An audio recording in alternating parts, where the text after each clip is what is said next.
Donc je vous préviens, avant que la vidéo commence, ce n'est pas une vidéo qui va parler de l'ancienneté de l'AS Monaco, mais de la nouveauté, donc de 2018 à 2025.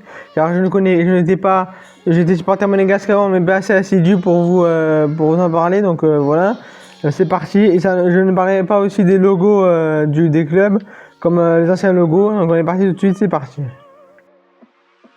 Donc on est parti tout de suite pour parler, pour Monaco, de parler de plusieurs choses. On peut parler par exemple de l'année du maintien, par exemple l'année du maintien où Monaco a eu du mal et Monaco était dans le dur avec des Tielemans, avec des Glick pas en forme, des Gemerson, des jeunes, le mélange n'était pas bon. On avait un entraîneur, bon l'entraîneur c'était pas leur faute, mais les dirigeants ont fait n'importe quoi et après on a déjà tous viré. Voilà, donc vraiment c'était du grand n'importe quoi à cette époque. C'est la pire époque que j'ai connue perso. Après je sais pas vous, mais pour moi c'est la pire époque que j'ai connue. Donc si vous connaissez d'autres époques de Monaco, n'hésitez pas à me le dire, car pour moi Monaco était un grand club de France, un grand club respecté dans le monde entier. On est passé tout de suite pour parler de la suite, c'est parti. L'année suivante, ce sera en 2019-2020 avec Robert Moreno et Niko Kovac qui arrivera en suivant. Mais Robert Moreno, on avait viré plein d'entraîneurs parce qu'on ne trouvait pas le bon équilibre. Et je peux comprendre les clubs dirigeants parce que Moreno c'était bien, mais c'était pas non plus exceptionnel. Il fallait partir sur de nouvelles bases. Parce que Moreno en 4-3-3, je suis pas convaincu que ça allait marcher sur la durée. Et alors que Kovac c'était l'inverse. Donc pour moi, Kovac méritait amplement sa place à Monaco, mais il était viré comme une sous-merde malheureusement. Après là, on a plus fait d'erreur en prenant un autre entraîneur, on en parlera ça après. Et on a fini cette saison-là 9ème au classement, avec le ventre dans le ventre mou, mais je pense qu'on aurait pu finir bien plus haut si la saison Covid ne s'était pas arrêtée là, car on avait une superbe équipe. Voilà, après pour moi Moreno, j'ai pas trop compris pourquoi il a été viré aussi, mais si vous savez, n'hésitez pas à me le dire dans les commentaires. Parce que perso, moi je n'ai pas trop compris pourquoi. Après, je sais pas, peut-être que c'est autre chose. Peut-être que je sais pas, mais pour moi j'ai pas trop compris pourquoi honnêtement. Si vous avez compris pourquoi Moreno et Kovac ont été virés dans les commentaires, n'hésitez pas à mettre un commentaire. Et si vous êtes arrivé à cette minute de la vidéo, n'hésitez pas à dire je suis là dans les commentaires. Il faut absolument mettre pas de commentaires et de pouces bleus, on vise les 1000 vues sur cette vidéo, donc n'hésitez pas à mettre des commentaires et des likes, ça me ferait extrêmement plaisir. C'est parti pour la suite. 2020-2021, la saison juste après le Covid où on devait revenir en haut du classement, et c'est chose faite avec Niko Kovac qui finit la saison 3ème du classement et même pas très loin de la première place, à seulement 5 petits points de la première place, ce qui n'était pas énormément reproché aux dirigeants d'avoir fini 3ème à cette fin de saison, et moi que je trouvais excellente cette saison. Bon, certes on ne décrochera pas la Ligue des Champions à la fin de la saison, mais on n'était pas loin, donc pour moi c'était vraiment bien de la part de l'AS Monaco d'avoir recruté ce genre des attaquants. Et c'est mieux parce qu'on avait une équipe assez belle sur le papier, avec des Ben Yedder en forme à son prime et sans ses problèmes, avec des Jovetic, des Kevin Volland, des Tchouaméni, des Fofana, des Badiachil, des Didassi. Je peux en citer d'autres quand même, comme Kalidou Henrique, Sidibé qui était bien en forme aussi. C'était le seul qui est resté la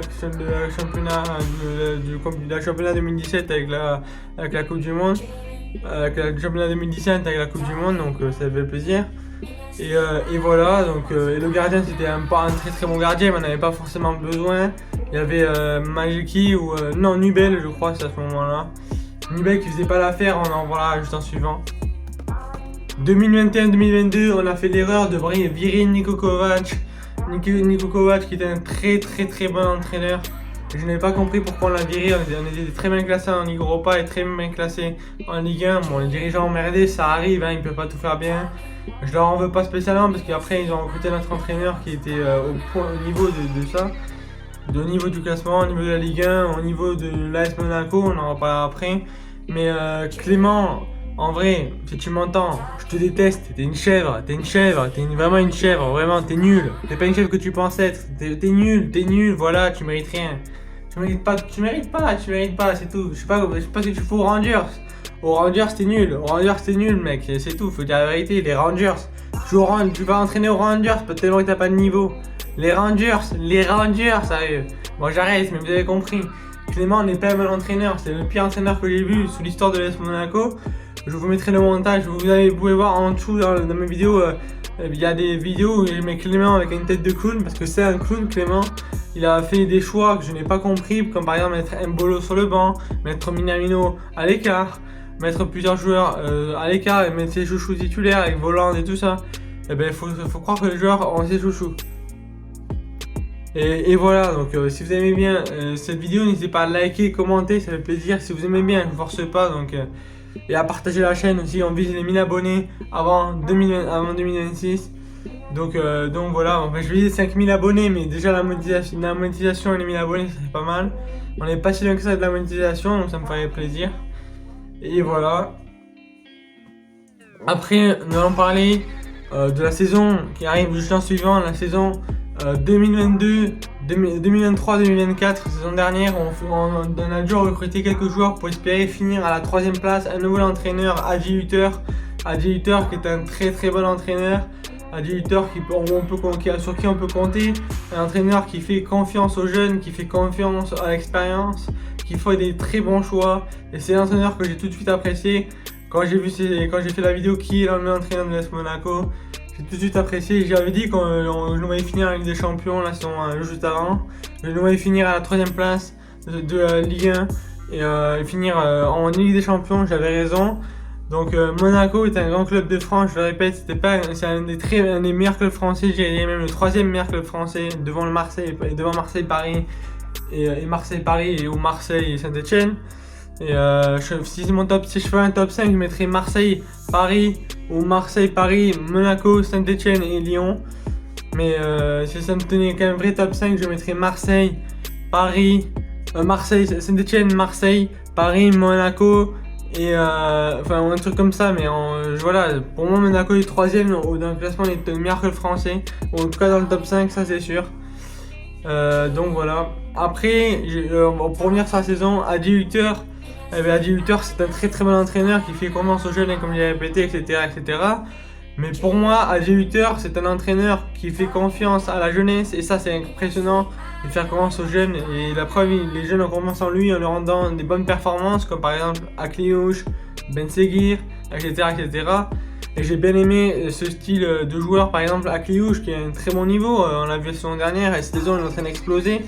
Il mérite d'être appelé en équipe de France. Et s'il venait à venir en équipe de France, je pense qu'il pourrait prendre une place de titulaire à la place par exemple d'un Dembélé qui n'a rien à prouver. Et Akliouche, franchement, il y a moyen qu'il vienne. En plus, si vous voulez voir la vidéo de Célian qui je mets en description, qui sort bientôt, c'est mon 11 de l'équipe de France avec il y a moi, il y a Gaël Meunier, il y a Gaël pardon, il y a plein d'attaquants, enfin d'intervenants, il y a Lucas le Parisien, il y en a plein. Donc si vous voulez voir la vidéo, elle est juste en description et dans les commentaires épinglés. Donc voilà les gars, c'est les partenaires, les chaînes des partenaires sont en description, je rappelle. Les gars, on va tout de suite parler maintenant de notre thème. On va parler tout de suite de l'AS Monaco, cette saison-là. C'est parti. La saison du centenaire, cette saison, c'est la saison du centenaire. Donc les 100 ans de l'AS Monaco, il fallait faire une grande saison. On l'a pas forcément fait, mais c'est pas grave. On va recruter cet hiver pour préparer la saison prochaine, et pourquoi pas la saison prochaine gagner une Ligue 1. Et pour moi, ça me dérange pas spécialement qu'on gagne pas de trophée cette saison, parce qu'on construit une équipe pour gagner des titres. Et ça qui est impressionnant. On va recruter peut-être Mika Biret pour faire un duo avec Folarin Balogun la saison prochaine, parce qu'ils ont tous les deux formé à Arsenal, si vous ne savez pas. Et ça c'est pas mal, hein. Franchement, qu'on construit une équipe pour la saison prochaine. Moi je pense que la saison prochaine, il y a de grands moyens qu'on gagne la Ligue 1. En 2026, soyez prêts, mon classement en Ligue 1, peut-être que je mettrai Monaco premier, soyez pas étonnés. Donc voilà les gars. Si vous avez aimé la vidéo, n'hésitez pas à liker, à vous abonner et à partager. Je pense que j'ai tout dit à peu près. Donc voilà les gars, c'était Pichoun. Ciao les potes. Et aussi, on se retrouve je fais des vidéos foot, Brawl Stars. J'ai une chaîne rap, donc abonnez-vous à moi les gars, c'est important. On rush les 1K avant avril. Ciao les potes.